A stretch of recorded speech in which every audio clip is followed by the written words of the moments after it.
At dahil nga isa akong affiliate, kailangan ko talaga tong tripod na to. Ganito kasi ang hanap ko, yung talagang isahan na may phone holder tapos meron na ring ilaw.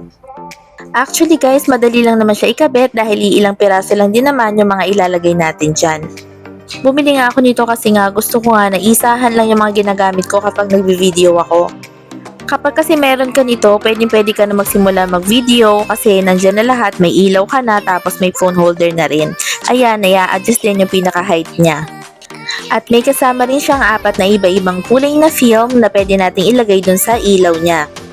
Para kapag gusto natin na ibang kulay ng ilaw, mapapalitan din natin. Ayan nga, nung tinesting ko, nagulat ako kasi napakaliwanag talaga ng ilaw niya at ito talaga yung gusto kong liwanag kasi nga, mas maganda yung quality ng video. At ayan, tinesting ko rin kung kaya niyang i-hold yung cellphone ko. Kaya naman dahil nga mabigat din yung pinaka-base niya. Nagagalaw din yung pinaka-ilaw niya pati yung phone holder kahit anong angle.